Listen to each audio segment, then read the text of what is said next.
wabarakatuh. Selamat siang Bu, selamat siang Pak, selamat siang teman-teman. Kami dari Poltekkes Kemenkes RI Medan, Prodi Sarjana Terapan Kebidanan Medan, semester 2. Lanjut ke video edukasi tentang stunting, kami akan membawakan beberapa buah lagu yang berjudul Cegah Stunting ciptaan kami sendiri. Langsung saja ke videonya, cek it out. Yo ayo ayo kita cegah stunting, kita cegah stunting untuk generasi bangsa. Yo ayo ayo kita cegah stunting, kita cegah stunting untuk kesehatan kita. Wujudkan bangsa sehat menjadi lebih kuat, bangsa kita, bangsa Indonesia.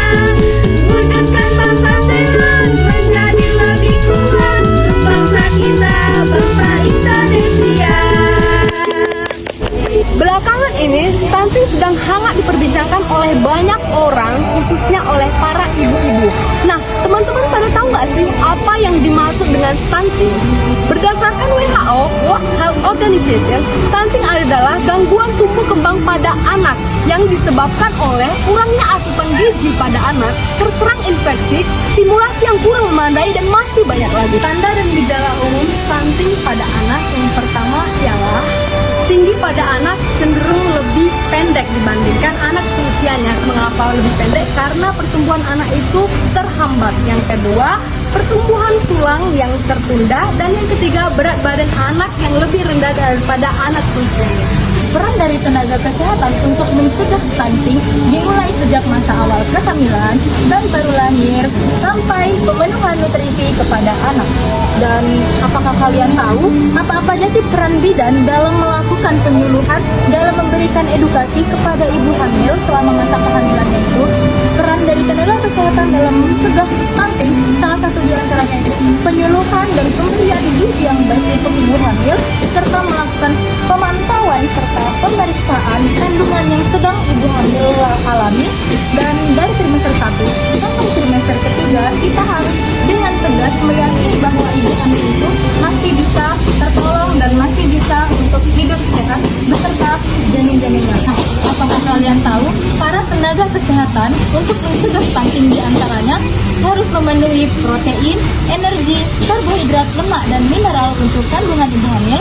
Di antaranya energinya itu pada trimester 1 sebanyak 180 kcal, pada trimester 2 sebanyak 300 kcal, dan pada trimester 3 sebanyak 300 kcal.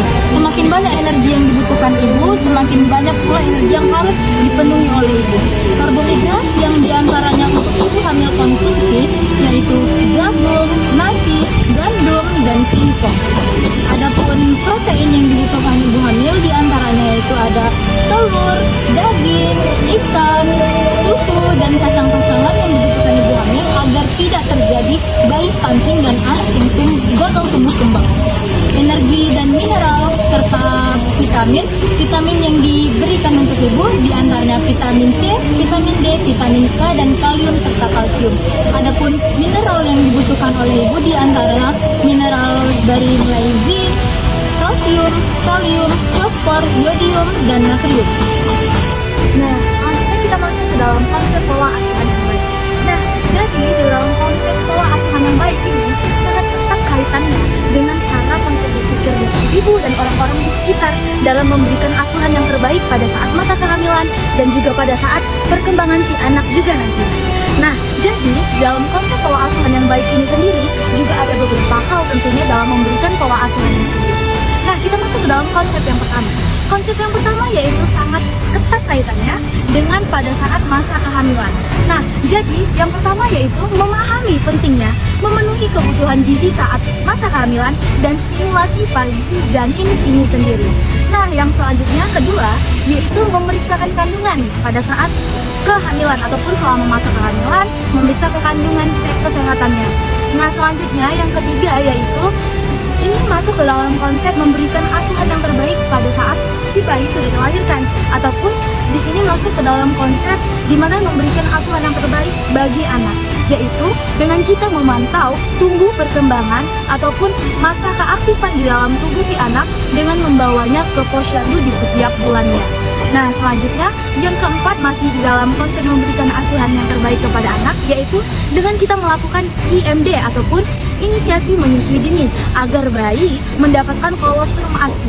Dan bayi hanya diberikan ASI sampai bayi berusia 6 bulan, dan ASI akan dilanjutkan sampai usia ke-2 tahun dengan memberikan makanan pendamping ataupun makanan yang mendukung dari air susu ibu. Nah, selanjutnya yang terakhir yaitu dengan kita memberikan hak anak untuk mendapatkan kekebalan dari penyakit berbahaya melalui apa? Melalui imunisasi pastinya. Nah, selanjutnya di sini kita akan masuk ke dalam pembahasan kecil mengenai praktek-praktek apa saja sih yang penting dalam kita memberikan asuhan yang baik terhadap anak. Nah, jadi yang harus kita lakukan yaitu praktek kecilnya, yaitu membiasakan cuci tangan dengan sabun sebelum makan dan setelah membuang air besar.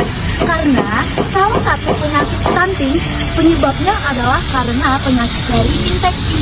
Nah, yang kedua yaitu yang harus kita hindari. Praktek kecil yang harus kita hindari dari untuk mencegah dari penyakit stunting ini adalah dengan memberikan pola pemberian ASI yang tidak sesuai ataupun memberikan makanan sebelum usia 6 bulan.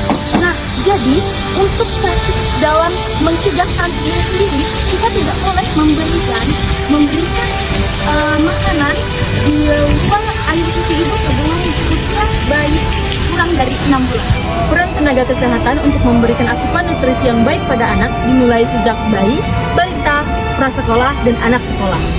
Pada bayi, pemberian asupan nutrisi yang tepat adalah yang pertama menyusui, yang kedua memberikan susu formula untuk pendamping nutrisi, yang ketiga memberikan makanan untuk bayi yaitu MPASI. Selanjutnya, memberikan asupan nutrisi pada balita. Yang pertama, melatih balita untuk mencoba dan memakan makanannya sendiri. Yang kedua, tantangan untuk memberikan makan balita, yaitu dengan memberikan makanan pada balita dimulai dari menanyakan apakah warna dari makanan tersebut, bagaimana tekstur dari makanan tersebut, dan seperti apa rasa dari makanan tersebut. Pemberian asupan nutrisi yang baik pada masa sekolah.